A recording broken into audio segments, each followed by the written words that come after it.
প্রিয় ছাত্রছাত্রীরা, আজকের পর্বে আলোচনা করব তোমাদের নবম শ্রেণী সেকেন্ড সামেটিভ ইভ্যালুয়েশন অর্থাৎ তোমাদের দ্বিতীয় যে পর্যায়ক্রমিক মূল্যায়ন তার বাংলা বিষয়ের প্রশ্নপত্র নিয়ে আলোচনা করব।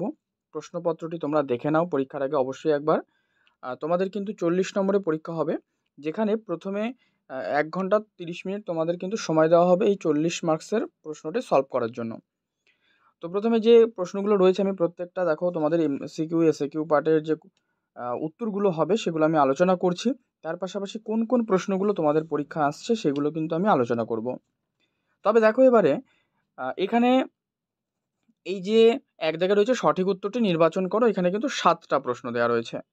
প্রশ্ন 1, রাধারানী রথ দেখতে গিয়েছিল কোথায়? উত্তর মাহেশে। 2, লাউ মাচাটি কোথায় ছিল? উঠোনে। 3, একটি আত্মনির্ভরশীল ভাষা হলো সংস্কৃত, কারণ সংস্কৃত ভাষাকে আত্মনির্ভরশীল ভাষা বলা হয়েছে। 4 নম্বরে রয়েছে গঙ্গাসাগরের ঢেউয়ে ডুবে গেছে। কে ডুবে গেছে? এটা হচ্ছে সূর্য গঙ্গাসাগরের ঢেউয়ে ডুবে গেছে। আচ্ছা, এটার উত্তর করো তোমরা মেঘ হচ্ছে গঙ্গাসাগরের ঢেউয়ে ডুবে গেছে। 5 নম্বর প্রশ্ন, আরগাসের চশমার পাওয়ার কত ছিল? এটা করো -20 আরগাসের চশমার পাওয়ার ছিল। 6 নম্বর প্রশ্ন, বিদ্যা বিনয় দান করে। তো এই রেখাঙ্কিত পদটি কি ধরনের বিশেষ্য? এটাও করবে তোমরা গুণবাচক বিশেষ্য। 7, ক্রিয়াপদের মূল যে অবিভাজ্য অংশ তাকে কি বলা হয়? ক্রিয়াপদের মূল অবিভাজ্য অংশ সেটা হচ্ছে ধাতু।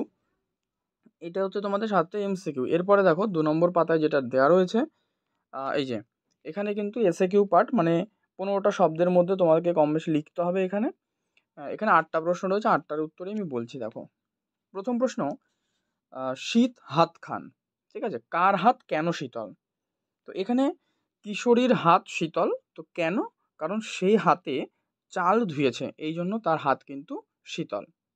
তো তোমরা চাইলে এখানে কার লেখা, কোন কবিতা থেকে নেওয়া হয়েছে এটাও তোমরা কিন্তু অ্যাড করে দিতে পারো সর্বপ্রথমে। 2, চিঠি থেকে নেওয়া যে মিসেস বুলকে স্বামীজি কী নামে সম্বোধন করতেন? তো মিসেস বুলকে স্বামীজি ধীর মাতা বলে সম্বোধন করতেন। 3, নোটে গাছটা বুড়িয়ে ওঠে। তাহলে নোটে গাছটি কিসের প্রতীক? নোটে গাছটি হচ্ছে আবহমান কালের প্রতীক। 4, বিদ্যাসাগর আরবি ফার্সি শব্দ কোথায় ব্যবহার করতেন? তিনি এটা করবে যে অসাধু রচনায়, অর্থাৎ বিদ্যাসাগর আরবি ফার্সি শব্দ অসাধু রচনায় কিন্তু ব্যবহার করতেন। 5, রাধারানীর কুড়িয়ে পাওয়া নোটে কি লেখা ছিল? রাধারানীর নাম এবং দাতা রুক্মিণী কুমার রায়ের নাম কিন্তু সেই রাধারানীর কুড়িয়ে পাওয়া নোটে লেখা ছিল। 6, ম্যালিফাউল পাখিরা তাদের বাসায় কত ডিগ্রি তাপমাত্রা বজায় রাখে? তো ম্যালিফাউল পাখিরা তাদের বাসায় কিন্তু 78 ডিগ্রি, ঠিক আছে, তাপমাত্রা বজায় রাখে। 7 নম্বর কোশ্চেন, তৎসম শব্দের 2টি উদাহরণ দাও। তো তৎসম শব্দের উদাহরণ তুমি লিখতে পারো যে, আচ্ছা আগে কাকে বলে বলে দিই, তাহলে তোমাদের আরও সুবিধা হবে। যেসব শব্দ সংস্কৃত ভাষা থেকে সরাসরি বাংলা ভাষায় চলে এসেছে, ঠিক আছে, সেই সব শব্দকেই বলা হয় তৎসম শব্দ।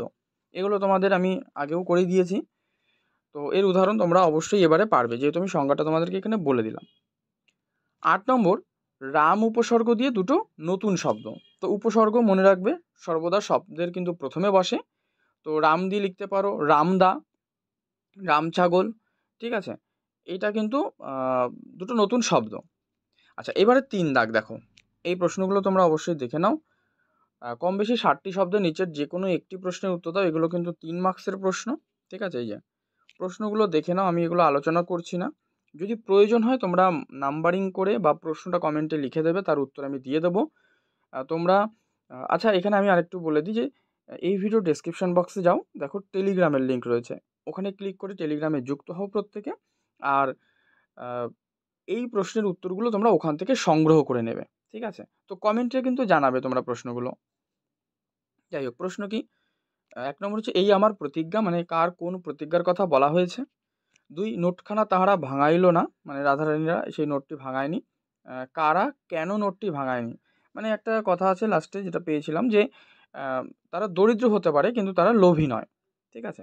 তো আমি জায়গাটা একটু জাস্ট ধরিয়ে দিলাম, তোমরা এটা লিখতে পারবে আশা করি।